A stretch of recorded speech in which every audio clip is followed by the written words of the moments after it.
Bismillahirrahmanirrahim. Our new playlist is electronic circuit design, and our first topic is working principle of a transistor. How a transistor works basically, and we will discuss all this thing in detail now. Dear students, सबसे पहले तो मैं आपको ये बताऊं कि हम यहाँ पे ट्रांजिस्टर जो ले रहे हैं, जो कि राइट साइड पे यहाँ तस्वीर में बताया गया है, वो हमने एक NPN ट्रांजिस्टर लिया है। तो क्योंकि ज़्यादातर स्टडी जो है वो NPN पे ही की जाती है और PNP पे भी आप कर सकते हैं, लेकिन जो भी NPN पे जो आपकी स्टडी सामने आए, अगर आप उसको इन्वर्ट कर लें, वो PNP पे भी आप वही अप्लाई कर सकते हैं। असूल जो है वो वर्किंग प्रिंसिपल दोनों का एक ही है, ठीक है। तो लिहाजा पहली बात है कि हम यहाँ पे एक NPN ट्रांजिस्टर इस्तेमाल करेंगे और आपको पता है एक ट्रांजिस्टर की जो है वो 3 टर्मिनल्स होते हैं, उसकी 3 जो है वो चेंबर्स हैं। First is emitter, second one is base and third one is collector, ठीक है। बेस जो है वो दरमियान में होती है, एमीटर और कलेक्टर जो है वो साइड्स पे होते हैं। तो आप देख सकते हैं कि एमीटर जो है वो एन टाइप है और बेस जो है वो पी टाइप है और अगेन कलेक्टर एन टाइप है, तो हम इसको कहते हैं N P N type transistor, ठीक है। और अब आपने अगली जिस बात का यहाँ पे ख्याल रखना है वो ये है कि हमने एक ट्रांजिस्टर ले लिया है और हमारा जो ट्रांजिस्टर वो NPN ट्रांजिस्टर है। ये नंबर 1 चीज़ है जो यहाँ पे हमने तय कर ली है। दूसरी बात ये है कि अब हम आपको पता है कि ये डोपिंग के साथ हमने इनको इस तरह से किया है, वगरना डोपिंग से पहले जो है ये पूरा जो है वन पीस ऑफ जो है वो इंट्रिंसिक सेमीकंडक्टर मटेरियल था।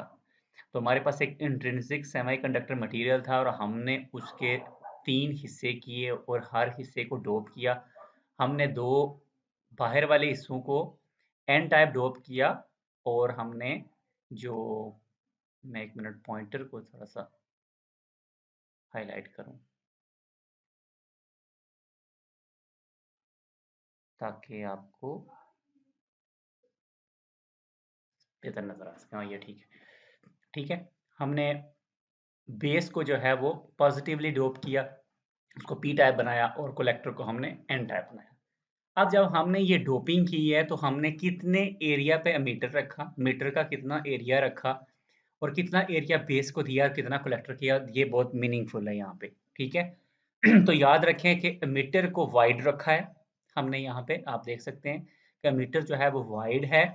देन बेस जो है वो नैरो है, हमने बेस के लिए जगह ही थोड़ी रखी और उसके बाद कलेक्टर अगेन जो है वो वाइडर है, अगेन वो जो है वो उसकी चौड़ाई ज्यादा है, ठीक है। तो ये पहली बात है कि ये हमने पहले से ही फिक्स कर लिया था कि मीटर को हम ज्यादा चौड़ाई देंगे यानी वाइडर होगा, बेस नैरो होगी और कलेक्टर वाइडर होगा अगेन।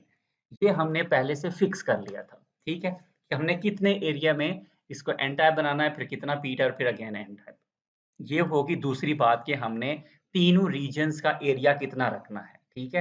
अब तीसरी बात यहाँ पे ये है कि उन रीजन्स में हमने डोपिंग कितनी करनी है, क्योंकि डोपिंग का एक आप रेट होता है कि आप डोपिंग कितनी करते हैं। अगर आप डोपिंग बहुत ज़्यादा करते हैं तो आप कहते हैं ये हैवीली डोप्ड है।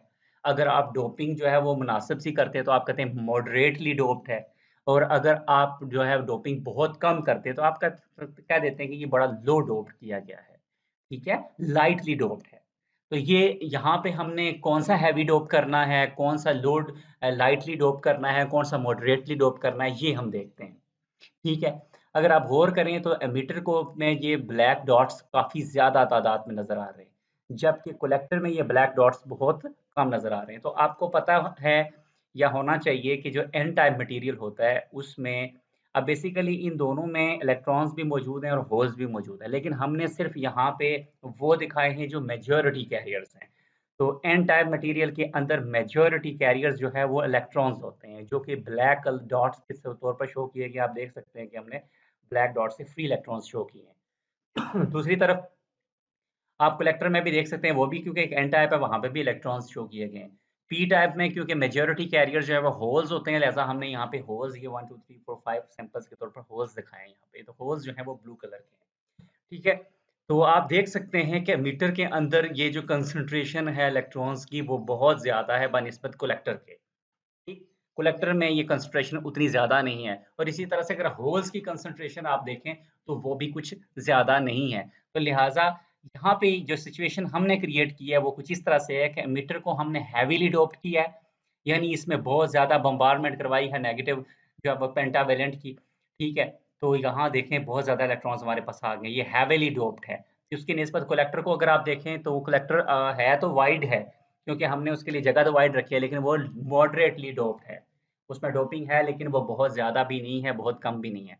और जो बेस है, बेस को बेसिकली हमने क्या किया है, हमने इसको एक ट्राईवेलेंट के साथ हमने इसकी बम्बारमेंट करवाई थी, डोपिंग की थी, तो इसको बहुत लाइटली डोप किया गया है क्योंकि इसमें बहुत थोड़े होल्स मौजूद हैं, ठीक है। तो ये एक पहली कंसिडरेशन है जो आपने ख्याल रखनी है। नंबर 1 कि हमने एनपीएन लिया, नंबर 2 किसको वाइड रखा, किसको नैरो रखा, नंबर 3 किसको हैवीली डोप किया, किसको लाइटली डोप किया और किसको मॉडरेटली डोप किया। तो हमने आपको यहाँ बता दिया है कि ये हैवीली डोप्ड है, ये लाइटली डोप्ड है, बेस और कलेक्टर जो है वो आपका मॉडरेटली डोप्ड है। तो चलें हम आगे चलते हैं। ये वही सारी बात है जो यहाँ पे बयान की गई है लफ्ज़ों में भी। और अब हमारा जो नेक्स्ट स्टेप है, नेक्स्ट स्टेज है, वो ये है कि आएँ हम इनको कोई पावर सप्लाई प्रोवाइड करते हैं। तो हमने एक बैटरी ली है और बैटरी का जो नेगेटिव टर्मिनल है हमने उसको एमीटर के साथ कनेक्ट कर दिया है, ये देख सकते हैं आप। और बैटरी के पॉजिटिव टर्मिनल को हमने कलेक्टर के साथ कनेक्ट कर दिया है। अब होगा क्या? अब जैसा कि आपने डायोड में देखा होगा कि हम डायोड को बाइस करते हैं। बाइसिंग से मुराद क्या है? डीसी सप्लाई प्रोवाइड करना ताकि वो आपकी इलेक्ट्रॉनिक डिवाइस जो है वो एक्टिव हो सके। तो इलेक्ट्रॉनिक डिवाइस को एक्टिव करने के लिए हमें उसे डीसी सप्लाई देनी पड़ती है, यानी किसी बैटरी से कनेक्ट करना पड़ता है।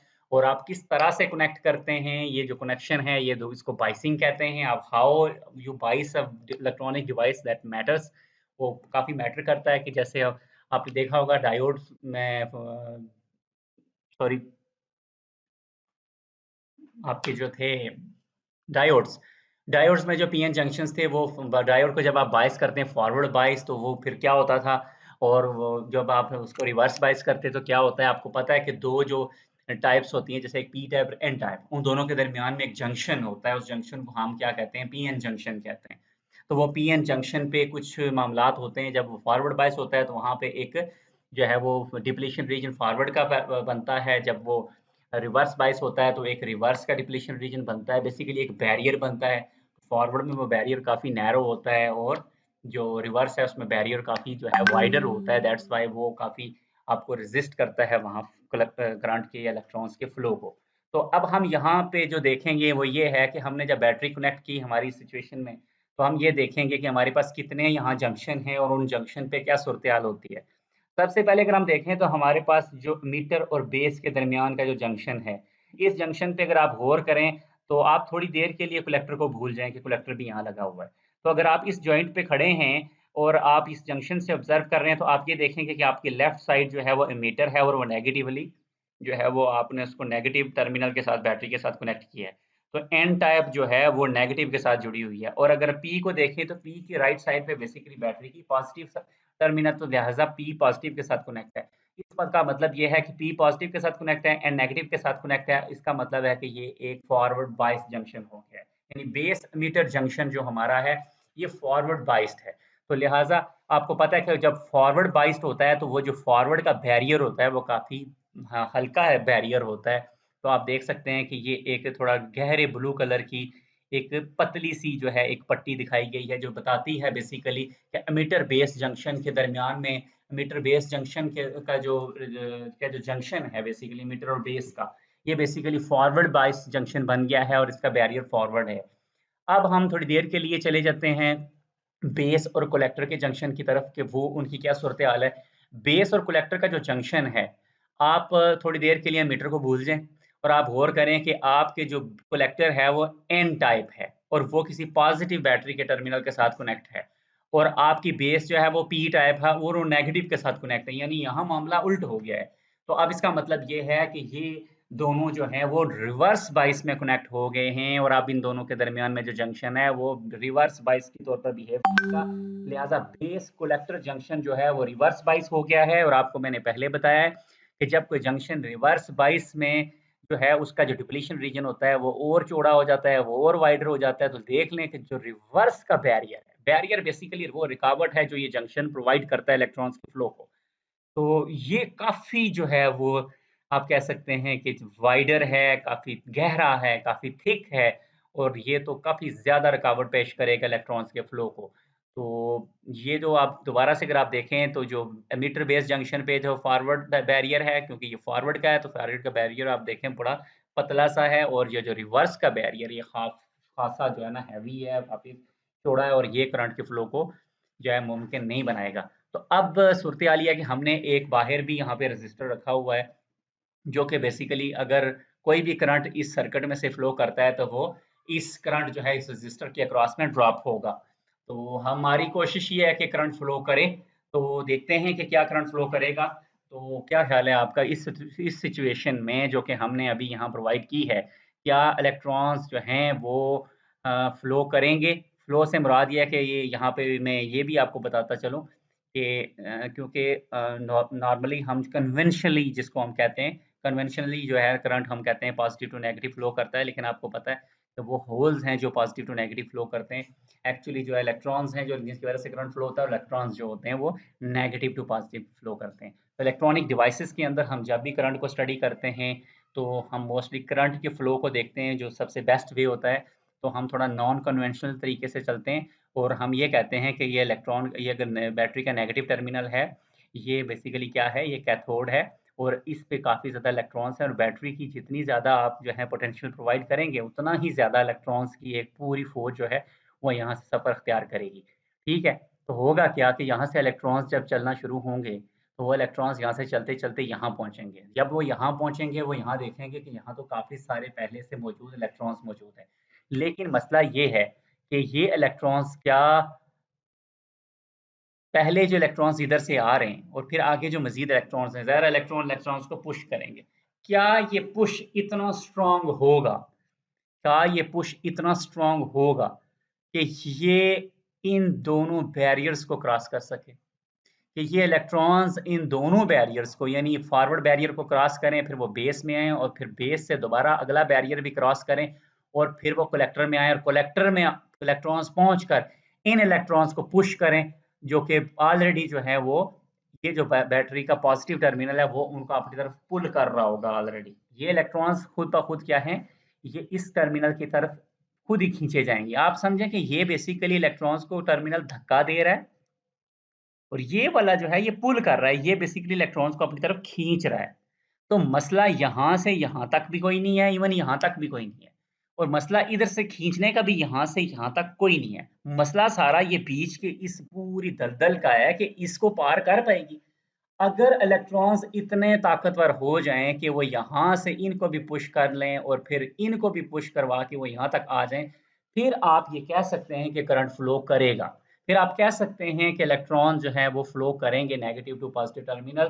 फिर आप ये कह सकते हैं कि इलेक्ट्रॉन्स इस पूरे लूप में फ्लो करेगा या आप कह सकते हैं कि फिर इस रेज़िस्टर के जो एक्सटर्नल रेज़िस्टर है सर्किट में लगा इसके अक्रॉस वोल्टेज ड्रॉप होगी। और ये हमारा लोड रेज़िस्टर है, इसके अक्रॉस हम चाहते हैं कि करंट जो है वो इसमें से फ्लो करे और इसके क्रॉस वोल्टेज ड्रॉप आए। लेकिन जो सूरत-ए-हाल फिलवक़्त हमारे सामने दरपेश है, इसमें करंट फ्लो नहीं करेगा।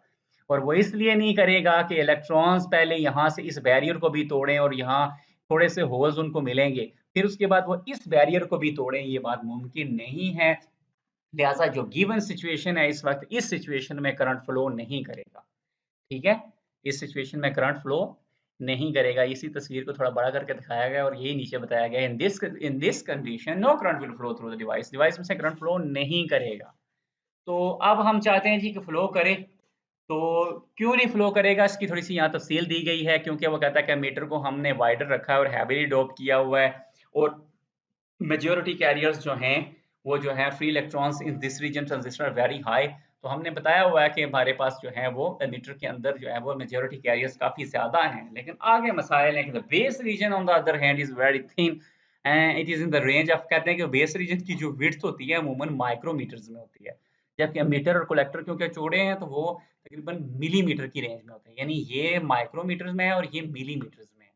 तो ये जिसकी वजह से अब जगह बहुत थोड़ी होती है बेस की वो माइक्रोमीटर में वो जगह इतनी थोड़ी होती है और आगे से हम उसको डोप भी थोड़ा बड़ा लाइटली करते हैं, तो वहाँ होल्स ही नहीं इतने होते वहाँ। यानी आप ये समझें कि इन इलेक्ट्रॉन्स के लिए आगे इतनी अट्रैक्शन ही नहीं है, क्योंकि ये जितने ज्यादा हुड होते हैं इनको आगे उतने होल्स भी चाहिए होते हैं इनको, क्योंकि होल्स बेसिकली क्या करते हैं, इलेक्ट्रॉन्स को अपनी तरफ खींचते हैं।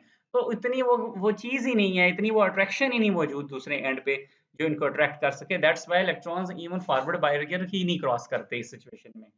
ठीक है, doping of the middle layer P layer is low, वही बात है कि डोपिंग भी थोड़ी की गई है and as a result there is very tiny number of holes present in this region. और आपको बताया कि बहुत थोड़े से होल्स होते हैं जो बेस में मौजूद होते हैं। और कलेक्टर रीजन जो है वो वाइडर है और उसमें मॉडरेटली डोप्ड है, लेकिन बात यह है कि वहां तक इलेक्ट्रॉन्स जा ही नहीं पाएंगे। तो अब हम एक नई सिचुएशन ला रहे हैं जी, और जो नई सिचुएशन है बेसिकली इस तस्वीर में भी बता दी गई है। ठीक है, वो ये, बल्कि इसी में अगर बात करें कि जो जो हमारा इधर से हमने वोल्टेज यहाँ से भेजी थी, यहाँ से जो सप्लाई भेजी थी, वो क्या करेगी, वो कहता है कि वो ड्रॉप हो जाएगी कहाँ पे, इस इन दोनों बैरियर्स के अंदर ही ड्रॉप हो जाएगी। यानी जो भी वोल्टेज आप यहाँ से अप्लाई करेंगे वो इन दो के क्रॉस ड्रॉप हो जाएगी। लेकिन इंटरेस्टिंगली बात ये है कि जो पहला बैरियर है जिसको वो फॉरवर्ड बैरियर कहता है कि आप वोल्टेज जो मर्जी दे दो, जो भी पॉजिटिव वोल्टेज दो जो 0.7 या उससे ज्यादा हो। अगर तो 0.7 से कम हो तो फिर तो आप सोचें ही ना। तो 0.7 सिलिकॉन की, अगर आपका जो सेमीकंडक्टर मटेरियल अगर सिलिकॉन है, तो कहता है अगर आप यहाँ से वोल्टेज 0.7 देते हो या उससे ज्यादा की कोई वोल्टेज कोई भी देते हो, तो कहता है कि पहला जो हमारा जंक्शन है, फॉरवर्ड बैरियर है, इसके अक्रॉस में जो जो जिसको हम बेस एमिटर जंक्शन कहते हैं, इसके अक्रॉस में 0.7 वोल्ट ड्रॉप हो जाएंगे। इसके अक्रॉस में 0.7 वोल्ट ड्रॉप हो जाएंगे। और कहता है कि बाकी रेस्ट जितनी भी वोल्टेज है, मैंने v माइनस 0.7, v फर्ज करें, अगर फर्ज करें 5 वोल्ट थी, तो 0.7 अगर उसमें से माइनस करें तो 4.3 वोल्ट, तो बाकी की 4.3 वोल्ट इसके क्रॉस ड्रॉप हो जाएगी। जो भी वोल्टेज आप यहाँ प्रोवाइड करेंगे, 0.7 यहाँ ड्रॉप होनी है, ये 0.7 फिक्स है, क्योंकि फॉरवर्ड बायस की ये ड्रॉप आपको पता है सिलिकॉन के लिए 0.7 और जर्मेनियम के लिए 0.3, ये फिक्स है। लेकिन रिवर्स के आगे कुछ आ रहा ही कोई नहीं है, जो कुछ होगा बाकी सब उसके अंदर गिर के गुम हो जाएगा। यानी जो वोल्टेज अगर आप यहाँ से 10 वोल्ट अप्लाई करते हैं, तो 10 में से 0.7 यहाँ ड्रॉप होगा, बाकी 9.3 इधर जाएगा। अगर आप यहाँ से 10.7 करते हैं, 0.7 इधर चला जाएगा और 10 उधर ड्रॉप हो जाएगा। सो जो भी आप देंगे वो इसमें यही लिखा गया है कि 0.7 वोल्ट जो है वो सिलिकॉन मेड के मीटर बेस जंक्शन पे ड्रॉप हो जाए, और बाकी जितनी भी रेस्ट पोर्शन जितना है वो बेस कलेक्टर जंक्शन पे ड्रॉप हो जाएगा। लिहाजा नतीजा यह है कि what ever may be the voltage across the device, the forward barrier potential across meter base junction always remains 0.7 volts, and the rest of the source voltage is dropped across the base collector junction as a reverse barrier potential। क्योंकि इसको हम reverse barrier potential कहते हैं, क्योंकि यहाँ पे reverse में ये कनेक्ट है बैटरी इनके हिसाब से। ठीक है, अब हम अगले स्टेप पे चलते हैं, और वो कहता है कि that means none of the collector voltage can overcome the forward barrier. इसका मतलब है कि कोई बैरियर तोड़ेगी ही नहीं, और क्या नतीजतन क्या होगा, कोई करंट फ्लो नहीं करेगा। As a result the transistor will behave as an off switch. पता चलेगा सब कुछ बंद है, ट्रांजिस्टर जो है वो एक ऑफ स्विच की तरह बिहेव कर रहा है, कुछ ट्रांजिस्टर से फ्लो ही नहीं कर रहा, जैसे लगता है सब कुछ ऑफ है। ऑफ क्यों है कि इस सर्किट से करंट ही नहीं फ्लो कर रहा है, इस रजिस्टर के अक्रॉस कोई वोल्टेज ड्रॉप ही नहीं हो रही। इसका मतलब है कि करंट जो है, सर्किट बिल्कुल ट्रांजिस्टर ऐसे शो कर रहा है जैसे कोई ऑफ स्विच है। ठीक है, at this condition the transistor does not conduct any current. Ideally क्यों कहा गया कि थोड़ा सा आपको पता है कि लीकेज की वजह से मामूली सा करंट फ्लो कर ही जाता है, लेकिन वो निग्लिजिबल होता है। लेकिन आइडियली बात करें तो कोई करंट इस सिचुएशन में बिल्कुल भी फ्लो नहीं करता। There will be no voltage drop at the external resistor. जो एक्सटर्नल आपकी रेजिस्टेंस है उसके क्रॉस में कोई वोल्टेज ड्रॉप नहीं होगा, ये जो मैंने आपको दिखाई थी। ज़रा करंट यहाँ से फ्लो करेगा तो उसके क्रॉस में ड्रॉप होगा। अगर यहाँ कोई करंट फ्लो ही नहीं करता, कोई ड्रॉप नहीं होगा, हेंस जो जितना भी ड्रॉप होगा, इंटायर सोर्स वोल्टेज, जितनी भी इंटायर सोर्स वोल्टेज होगी will drop across the junctions. सारी जंक्शंस के क्रॉस ड्रॉप हो जाएगी। कैसे? जैसे बताया कि 0.7 यहाँ ड्रॉप होगी, बकिया की सारी इधर ड्रॉप हो जाएगी। ठीक है, तो ये हमने नतीजा निकाला है कि फिलहाल हमने जो ये सिचुएशन क्रिएट की है इसमें हमें कोई नतीजा नहीं मिल रहा जी, ये हमारा ट्रांजिस्टर ऑफ स्विच के तौर पर काम कर रहा है। अब हम अगली स्टेज पे चलते हैं और हमने एक चेंज लाते हैं, और वो चेंज हम ये ला रहे हैं कि now let see what happens if we apply a positive voltage at the base terminal of the device. यानी बेस के साथ हमने एक पॉजिटिव बैटरी का टर्मिनल, एक और बैटरी भी ले सकते हैं या इसी बैटरी से भी करवा सकते हैं। आपने क्या किया कि बेस को पॉजिटिव के साथ कनेक्ट कर दिया। तो अब तो ये बिल्कुल एक नई सिचुएशन हो गई है। अब दोबारा से अब हमें देखना पड़ेगा कि ये जो जंक्शंस हैं इन पे क्या फर्क पड़ा है। ठीक है, तो सबसे पहले हम बेस emitter जंक्शन को देखते हैं। तो बेस emitter जंक्शन में emitter नेगेटिव पे है, बिल्कुल नेगेटिव पे है, और बेस जो है वो पॉजिटिव पे है। तो पॉजिटिव पे इसका मतलब है कि ये जो हमारा जंक्शन है ये फॉरवर्ड में ही है और ये बैरियर हमारा फॉरवर्ड बैरियर ही है, इस पे कोई फर्क नहीं पड़ा जी। और ये 0.7 वोल्ट वाला वही फॉरवर्ड बैरियर का बैरियर रहा। दूसरी तरफ देखते हैं, अगर हम यहाँ पे देखें तो पॉजिटिव जो है वो पॉजिटिव से कनेक्ट है और नेगेटिव जो है वो भी पॉजिटिव से कनेक्ट। तो बेसिकली ओवरऑल ये भी पॉजिटिव है और ये इधर से नेगेटिव भी है। लेकिन मैं आपको बताता चलूं कि ये जो बैटरी है और ये बैटरी काफी स्ट्रॉन्ग है इस बेस वाली बैटरी की निस्बत। तो लिहाजा अगर ये वाली बैटरी पी को पॉजिटिव दे रही है और इधर से ये वाली नेगेटिव दे रही है, लेकिन इसका नेगेटिव इसके पॉजिटिव से हैवियर है, तो लिहाजा नेट रिजल्ट में पी जो है वो नेगेटिव है। नेट रिजल्ट में इस जंक्शन के एतबार से, अगर इस जंक्शन पे आप खड़े हैं तो आपकी लेफ्ट साइड पे बेसिकली दो बैटरीज हैं, एक जो यहाँ पे पॉजिटिव जुड़ी हुई है और एक जो यहाँ पे नेगेटिव जुड़ी हुई है। और आपने तो नेट इफेक्ट देखना है। तो नेट इफेक्ट में अगर आप देखें तो ये जो पॉजिटिव है ये इस नेगेटिव से कम वैल्यू, अगर फर्ज करें यहाँ पे -10 है और यहाँ पे जो है ये +5 है, तो 5 10 मतलब नेट रिजल्ट क्या है, -5 बन जाएगा। तो लिहाजा इस जंक्शन पे अगर आप खड़े हैं तो आपकी लेफ्ट साइड पे जो पी है, जो पॉजिटिवली डोप्ड रीजन है, पी रीजन है, वो एक्चुअली नेगेटिव के साथ कनेक्ट है। एक्चुअली नेट रिजल्ट के तौर पर वो नेगेटिव है। मैं दोबारा से आपको बता दूं, जब आप इस जंक्शन पे खड़े होते हैं तो इसमें जब आप राइट साइड पे देखते हैं तो आप देखते हैं कि एक पॉजिटिव है, फर्ज करें ये वोल्टेज +10 है, तो ये +10 के साथ नेगेटिव +10 के साथ कनेक्ट है, तो लिहाजा ये तो पॉजिटिव हो गया। तो लिहाजा ये कलेक्टर जो है वो पॉजिटिव के साथ कनेक्ट हो गया, यानी एन रीजन नेगेटिव पॉजिटिव के साथ कनेक्ट हो गया, रिवर्स वाला मामला है। और इधर जो पी रीजन है वो बाज़ाहिर तो आप कहेंगे कि पी रीजन पॉजिटिव से कनेक्ट है, ये तो फॉरवर्ड हो गया और ये वाला रिवर्स हो गया। नहीं, क्योंकि ये इससे लेफ्ट साइड पे दोनों बैटरीज वो दोनों को नेट के तौर पर देखेगा, वो पी को भी देखेगा वो एन को भी देखेगा।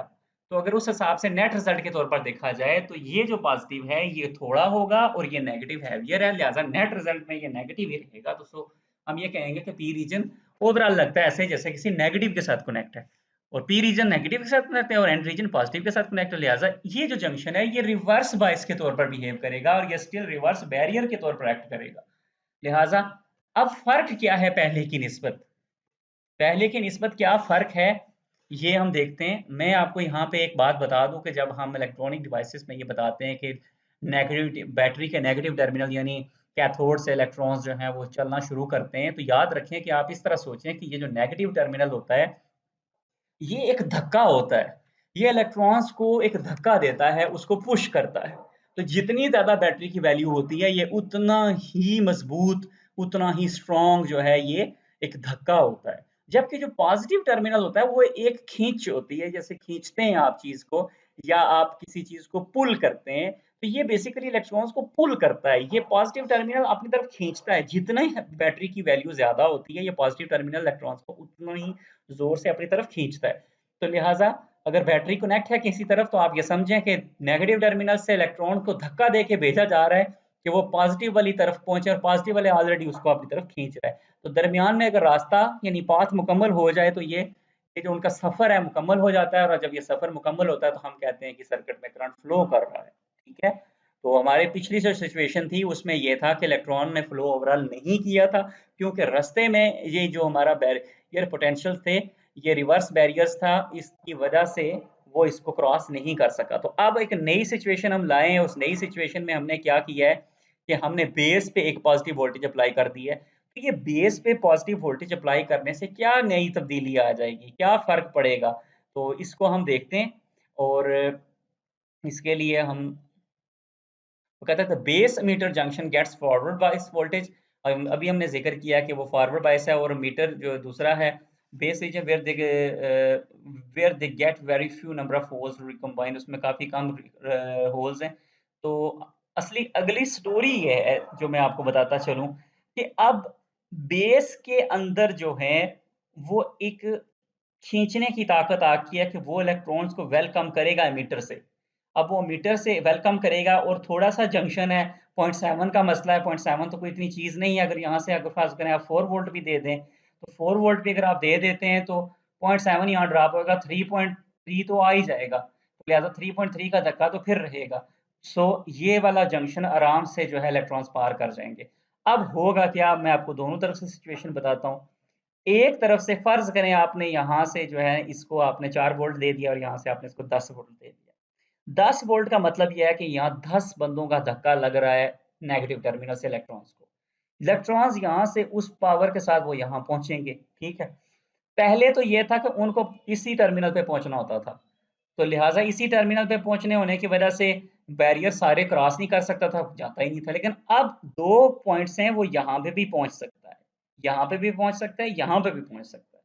तो अब यहाँ जब इलेक्ट्रॉन्स पहुँचेंगे तो वो 10 की ताकत का जो धक्का होगा इन तमाम इलेक्ट्रॉन्स को, इधर से भी इलेक्ट्रॉन्स आएँगे, यहाँ पे भी इलेक्ट्रॉन्स मौजूद है, वो इन इलेक्ट्रॉन्स को धक्का देंगे। प्लस अब इस साइड से क्या हो रहा है, इलेक्ट्रॉन्स आ भी रहे हैं और मज़ीद बहुत ज़्यादा इलेक्ट्रॉन्स एमीटर में मौजूद हैं, पहले से हमारे पास, वो उनको मज़ीद धक्का दे रहे हैं।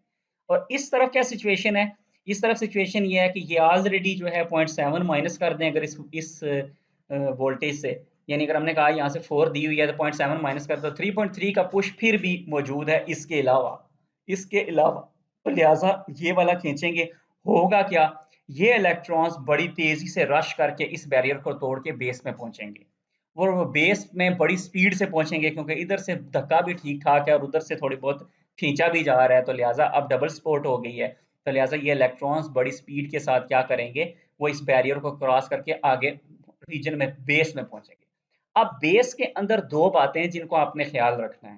पहली बात यह कि जगह बड़ी थोड़ी है, यानी कि ये एक इतने बड़े हॉल में इतने ज्यादा बंदे थे, ठीक है?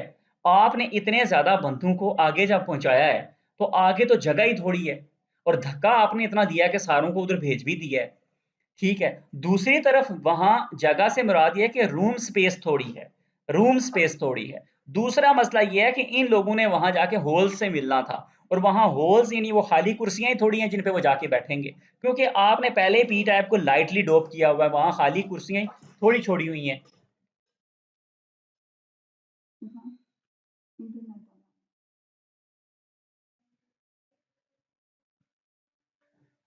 मात्र से थोड़ी वक्फा हो गया था।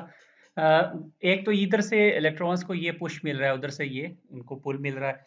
तो मैंने ये बताया कि एक तो ये स्पेस बड़ी थोड़ी है और दूसरा ये है कि यहाँ पे जगह बड़ी कम है, यानी चेयर्स बड़ी कम खाली हैं। होगा क्या कि ये जितने ज़्यादा इलेक्ट्रॉन्स अब यहाँ आ जाएंगे तो उधर से इनको इस तरफ से अट्रैक्शन भी इतनी नहीं है जितने ये खुद हैं, क्योंकि ये तो इस 10 के धक्के के हिसाब से आए हुए हैं। तो लिहाजा यहाँ पे तो क्योंकि सिर्फ 4 की इन्विटेशन है, 3.3 का बल्कि इन्विटेशन है, क्योंकि 0.7 यहाँ ड्रॉप हो जाएगा, 3.3 का है। लिहाजा ज़्यादातर इलेक्ट्रॉन्स क्या करेंगे, वो यहाँ से इस जंक्शन को पार कर जाएंगे, क्योंकि वो जिस स्पीड से यहाँ से यहाँ पहुँचे होंगे, उसके बाद उनकी जो काइनेटिक एनर्जी होगी उनके अंदर, वो इतने एनर्जेटिक होंगे, उनका जो लेवल होगा वो इतना अब हाई हो जाएगा, ठीक है? कि वो बेसिकली क्या करेंगे, वो जब यहाँ पहुँचेंगे, यहाँ ठहर नहीं पाएँगे। कुछ तो यहाँ के होल्स के साथ मिलेंगे, जो यहाँ स्पेस है कुछ यहाँ ठहरेंगे, लेकिन ज़्यादातर क्या करेंगे, वो यहाँ ठहर नहीं पाएँगे, लिहाज़ा उनकी एनर्जी इतनी होगी और उनकी काइनेटिक एनर्जी उनकी इतनी होगी कि वो उनको मजबूर कर देगी कि वो इस बैरियर को क्रॉस करके वो यहाँ से कलेक्टर में पहुँच जाएँ। नतीजतन क्या होगा कि जब वो कलेक्टर में पहुँचेंगे, तो कलेक्टर में पहले से ही यहाँ क्योंकि 10 वोल्ट की यहाँ धक्का था और ये 10 वोल्ट की अट्रैक्शन है, तो ये अट्रैक्शन उनको मज़ीद जो है वो पुल करेगी, खींचेगी अपनी तरफ और ये इलेक्ट्रॉन्स मज़ीद वो आके इन इलेक्ट्रॉन्स को भी जो है वो पुश करेंगे और वो फिर अपनी इस मंज़िल तक पहुँचेंगे। तो इस सिचुएशन में आप ये देख रहे हैं कि इलेक्ट्रॉन्स जो हैं वो बैरियर्स को पार कर रहे हैं, फॉरवर्ड बैरियर को भी पार कर रहे हैं और रिवर्स बैरियर को भी पार कर रहे हैं। तो लिहाजा अब होगा क्या कि इलेक्ट्रॉन्स बेसिकली जब अपने पॉजिटिव वाले एंड्स पे पहुंचना शुरू हो जाएंगे, नेगेटिव से उन्होंने जो सफर शुरू किया था, जब वो पॉजिटिव टर्मिनल एनोड पे आके खत्म करेंगे, तो हम ये कहेंगे कि इसका मतलब ये है कि अब जो है वो करंट फ्लो कर रहा है। तो जो है नॉन कन्वेंशनली तो मैंने आपको बताया कि नेगेटिव से यूं सफर तय करके तो एक तो लूप ये बनेगा जो इस पॉजिटिव पे आके खत्म होंगे और दूसरा जो बनेगा वो यहाँ से यहाँ पे आके खत्म होगा। तो अगर हम इसको कन्वेंशनली देखें, जैसे मैंने जो स्टोरी सुनाई थी, वो बेसिकली इलेक्ट्रॉन्स ये ब्लैक के लिए थी, लेकिन अगर आप ब्लू होल्स के लिए स्टोरी देखें जो कन्वेंशनल हमारा है, तो ब्लू होल्स में होगा क्या कि यहाँ बेस से करंट बेसिकली यूं करके फ्लो करेगा, और जो बेस से जो करंट फ्लो करेगा हम उसे बेस करंट कहेंगे, और इसी तरह एमीटर से जो करंट फ्लो करेगा उसे हम मीटर करंट कहेंगे, और इसी तरह कलेक्टर से जो करंट फ्लो करेगा उसको हम कलेक्टर करंट कहेंगे। और ये भी यहाँ पे बड़ी गौर तलब बात है कि मैंने जब इलेक्ट्रॉन्स की स्टोरी सुनाई थी तो यहाँ से जो काफिला निकला था वो पूरे का पूरा था, वो एमिटर तक पूरे का पूरा था, लेकिन वो जब बेस पे पहुंचा तो बेस पे जाके वो आगे आप समझें कि दो सड़कें बन गई हैं, दो रास्ते बन गए हैं। एक रास्ता था कि वो यहाँ से यहाँ पे आके मिले, बेस का रास्ता अख्तियार करें, दूसरा कलेक्टर वाला रास्ता था। तो हुआ ये है कि थोड़ी तादाद में जो इलेक्ट्रॉन्स थे वो बेसिकली वो बेस का रास्ता अख्तियार करते हैं, और बड़ी तादाद में बाकी सारे जो है वो कलेक्टर का रास्ता अख्तियार करते हैं। तो बेसिकली अगर हम इसको गौर करें तो हम ये कह सकते हैं कि जो मीटर करंट होता है वो प्रोडक्ट वो बेसिकली सम होता है बेस करंट का और कलेक्टर करंट का। ये आप इधर से देख सकते हैं कि बेस करंट इधर से जाता है, इधर से कलेक्टर करंट आता है, तो बेस करंट और कलेक्टर करंट ये दोनों जमा होते हैं तो ये मीटर करंट बन जाता है। ये आप देख सकते हैं बेस मीटर जंक्शन पे वही बात की गई है। यही कहा गया है कि काइनेटिक एनर्जी की वजह से वो जो है इसको जोन को क्रॉस कर लेते हैं, और ठीक है, और वो बेस कलेक्टर रीजन का रिवर्स बैरियर को भी जो है वो क्रॉस करके, और वो उसको अब्स्ट्रैक्ट नहीं करता बेस कलेक्टर का जो रिवर्स बैरियर है, और वो इलेक्ट्रॉन्स जो हैं वो बेसिकली पहुंच जाते हैं अगले सिरे पे। ठीक है, electrons flow from emitter to collector. अब देखें इलेक्ट्रॉन्स एमीटर से कलेक्टर फ्लो करना शुरू हो गए, लिहाजा हम ये कहेंगे कि अब इलेक्ट्रोमीटर करंट जो है वो फ्लो करना शुरू हो गया है, और वो जो इलेक्ट्रॉन्स जो थोड़े से होल्स हैं हमारे पास बेस में मौजूद उनके साथ जो इलेक्ट्रॉन्स मिलते हैं, और वो जो बैटरी के पॉजिटिव टर्मिनल की तरफ जाते हैं हम उनको कहते हैं कि ये कंट्रीब्यूट करते हैं बेस करंट को। और इसी तरह बेस करंट इसको इस्तेमाल करते हैं कलेक्टर टू मीटर करंट। वो कहते हैं कि कलेक्टर से जो मीटर की तरफ करंट फ्लो करता है, ठीक है, वो काफी हैवियर होता है बनिस्बत उसके जो बेस करंट की होता है, यानी कि मीटर करंट जो है वो बेस करंट बेसिकली बहुत थोड़ा होता है बनिस्बत कलेक्टर करंट के। ठीक है, कलेक्टर टू मीटर जो करंट फ्लो करता है उसके निस्बत बेस करंट थोड़ा होता है। As some of the inter electrons migrated from emitter region contribute base current. तो जो मीटर रीजन से जो इलेक्ट्रॉन्स जो है वो बेसिकली बेस की तरफ जाते हैं वो बेस करंट का बायस बनते हैं। रेस्ट मेजर पोर्शन, यानी ये बेसिकली छोटा पोर्शन होता है। ठीक है, इंटायर इलेक्ट्रॉन्स जो बेसिकली मीटर रीजन से जाते हैं वो base current, rest major portion क्या करता है वो बेसिकली कलेक्टर करंट बन जाता है। तो बेसिकली इलेक्ट्रॉन्स जो मीटर रीजन से सफर शुरू करते हैं वो जो बेस की तरफ जाते हैं वो बेस करंट बनाते हैं, और बाकी ज्यादा पोर्शन जो होता है वो बेसिकली कलेक्टर करंट बन जाता है। The current through emitter is called emitter current, the current through collector is called collector current, and the current through the base terminal is called base current। तो ये मैंने इक्वेशन यहाँ बना ली है। emitter current basically किसके equal है, base current plus collector current. और now let us increase applied base voltage. अगर हम बेस वोल्टेज को इंक्रीज कर दें फिर क्या होगा, ये वाली बेस वोल्टेज जो है, देखें हमने इसके लिए वेरिएबल रखा था इसलिए कि ताकि हम इसको चेंज कर सकें। तो अगर इसको चेंज कर दें यानी इसको ज्यादा कर दें तो फिर क्या होगा, ये बड़ा इंटरेस्टिंग है।